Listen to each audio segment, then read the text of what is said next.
तो अब इन डेटा में आपस में कोरिलेशन क्या है ये भी हम देख लेते हैं। कोरिलेशन मेजर करने के लिए एक फीचर हमारा ऐसा था जो कि ऑब्जेक्ट था, यानी कि वो कैटेगरी था, वो था ओशियन प्रोक्सिमिटी। ये हमारा न्यूमेरिकल वैल्यू नहीं में नहीं था ये वाला डेटा, तो हम इसे ड्रॉप कर देते हैं हाउसिंग डेटा सेट से। अब हम कौन सा ऐसा वेरिएबल लें जिसके करस्पॉन्डिंग बाकी वेरिएबल्स यानी बाकी फीचर्स की क्या कोरिलेशन है वो चेक करें। तो हम देखते हैं कि जो घर की वैल्यू है जो कि हमारे को आइडेंटिफाई करनी है मॉडल बना करके, तो वो दूसरे फीचर से कितना ज़्यादा कोरिलेटेड है। तो ये अप्लाई करने के लिए यहाँ पे हमें सॉर्ट करनी है वैल्यूज़, और जो उनका डिसेंडिंग ऑर्डर है उस वे में इन्हें अरेंज करना है, इसलिए हमने असेंडिंग इक्वल टू फॉल्स रखा है। तो अब हम सबका कोरिलेशन चेक कर लेते हैं। तो यहाँ पे हम देख सकते हैं जो हाउस वैल्यू है वो बाकी वेरिएबल से कैसे कोरिलेटेड है। वो सबसे ज़्यादा मीडियन इनकम से कोरिलेटेड है, जिसमें सबसे ज़्यादा परसेंटेज आ रहा है 68.7%। और सबसे कम वो कोरिलेटेड है टोटल नंबर ऑफ बेडरूम से। बाकी चीज़ों के साथ नेगेटिव कोरिलेशन है। पॉजिटिव कोरिलेशन का मतलब ये होता है कि जब इनकम बढ़ती है तो हाउस की वैल्यू भी बढ़ रही है।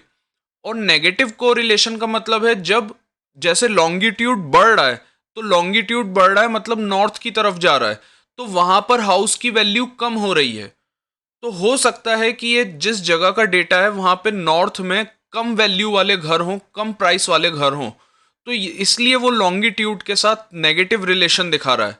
तो पॉजिटिव रिलेशन का मतलब ये है कि फीचर के साथ वैल्यू बढ़ेगी, और नेगेटिव को रिलेशन का मतलब ये है कि फीचर तो बढ़ेगा तो जो हाउस की वैल्यू है वो डिक्रीज होगी।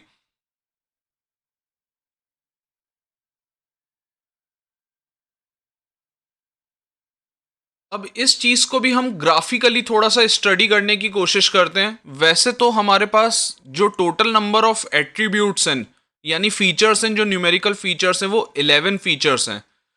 तो किस फीचर का किस फीचर के साथ क्या कोरिलेशन है, ये हम अगर करेंगे तो वो हो जाएगा 11 स्क्वायर। 11 स्क्वायर यानी कि 121 प्लॉट बनेंगे। अक्सर ऐसा होता है कि कुछ फीचर्स ज़्यादा इंपॉर्टेंट होते हैं जो कि वैल्यू प्रिडिक्ट करने में, जो कि हमारे को आंसर की तरफ ले जाने में, रिजल्ट की तरफ ले जाने में ज़्यादा यूजफुल होते हैं। और कुछ फीचर्स ऐसे होते हैं जो कि कम यूजफुल होते हैं। तो हम सब फीचर्स को स्टडी ना करके जो जिनका ज़्यादा कोरिलेशन था हम उनको स्टडी करते हैं। तो मीडियन हाउस वैल्यू के साथ सबसे ज़्यादा कोरिलेशन था मीडियन इनकम का, टोटल रूम का, और हाउसिंग मीडियन एज का। एज पे भी बहुत डिपेंड करता है कि किसी यंगस्टर ने यदि लिया है तो हम देख पा रहे हैं डेटा में कि हाउस की वैल्यू कम है। तो इन चारों वेरिएबल्स का, इन चारों फीचर्स का आपस में एक दूसरे के साथ क्या कोरिलेशन है, हम इसे स्टडी करते हैं स्कैटर मैट्रिक्स के थ्रू।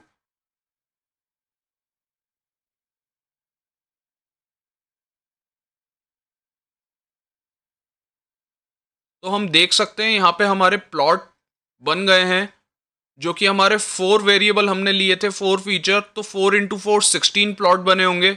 यहाँ पे सबसे पहले मीडियन हाउस वैल्यू। अगर हम वाई एक्सिस में सबसे ऊपर देखें मीडियन हाउस वैल्यू, तो वाई एक्सिस, अब हम नीचे देखते हैं उसको सेकंड नंबर पे मीडियन इनकम, वो मीडियन इनकम के साथ कैसे कोरिलेटेड है। तो मीडियन इनकम और मीडियन हाउस वैल्यू जहाँ पे इंटरसेक्ट कर रही है वो वाला ग्राफ उनका है।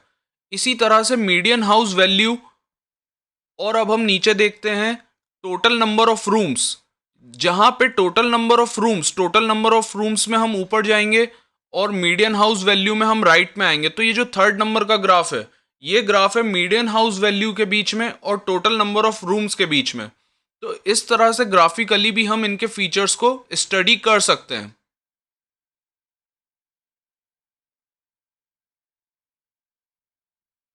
अब सबसे जो इम्पोर्टेंट फीचर था वो था मीडियन इनकम। इनकम से सबसे ज़्यादा मीडियन हाउस वैल्यू कोरिलेटेड थी।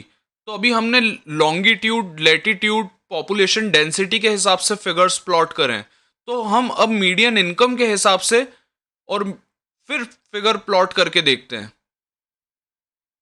तो यहाँ पे हमने फिगर प्लॉट करा तो यहाँ पे हम देख पा रहे हैं कि हाउस की वैल्यू भी वहीं पर सबसे ज़्यादा है जहाँ पे सबसे ज़्यादा इनकम है। इनकम को यहाँ पर ग्राफिकली 14 कैटेगरीज में डिवाइड किया गया है। ज़रूरी नहीं है जो फीचर्स हमें दिए गए हैं उसी को हम एज इट इज़ यूज़ करें अपने मॉडल को ट्रेन करने के लिए। हम फीचर्स के साथ कुछ एक्सपेरिमेंट भी कर सकते हैं। For example experimenting with attribute combinations, यानी कि यहाँ पर हमारे को फीचर तो दिया गया था रूम, टोटल रूम, लेकिन टोटल रूम ये कैसा फीचर है? एक घर में कितने रूम हैं, हो सकता है हम उससे हाउस की वैल्यू ज़्यादा आसानी से प्रेडिक्ट कर पाएं। तो इसलिए हमने एक नया वेरिएबल बना दिया, यानी नया फीचर बना दिया, जो कि है total room divided by number of house hold. इसी तरह से बेडरूम्स पर रूम, ये वाला फीचर लग रहा है ज़्यादा कंट्रीब्यूट करेगा। तो जो ओरिजिनल फीचर था टोटल नंबर ऑफ बेडरूम, उसे भी हमने डिवाइड कर दिया है टोटल रूम से। इसी तरह से पॉपुलेशन पर हाउस होल्ड, कि एक घर में कितने लोग हैं, तो ये वाला फीचर ज़्यादा हेल्पफुल होगा, ना कि टोटल नंबर ऑफ पॉपुलेशन उस एरिया में। तो उसको भी हमने डिवाइड कर दिया है नंबर ऑफ हाउस होल्ड से। तो मेरे को लग रहा है अब अगर हम कोरिलेशन चेक करेंगे तो ज़्यादा बेहतर कोरिलेशन आएगा रूम्स पर हाउस होल्ड, बेडरूम पर रूम और पॉपुलेशन पर हाउस होल्ड का। तो कोरिलेशन चेक करने के लिए फिर हमने वही करा, ओशियन प्रॉक्सिमिटी को ड्रॉप कर दिया। और अब मीडियन हाउस वैल्यू के साथ बाकी फीचर्स कैसे कोरिलेटेड हैं, तो हमने वो डिसेंडिंग ऑर्डर में अरेंज कर दिया, असेंडिंग को फॉल्स रख के। तो अब हम यहां पर देख सकते हैं रूम्स पर हाउस होल्ड, इसका उतना कोरिलेशन नहीं है जितना इनकम का है, लेकिन फिर भी इसका पॉजिटिव कोरिलेशन है और टोटल नंबर ऑफ रूम्स से ज़्यादा इसका कोरिलेशन वैल्यू आ रही है। तो इस तरह से हम एक्सपेरिमेंट भी कर सकते हैं फीचर्स के साथ।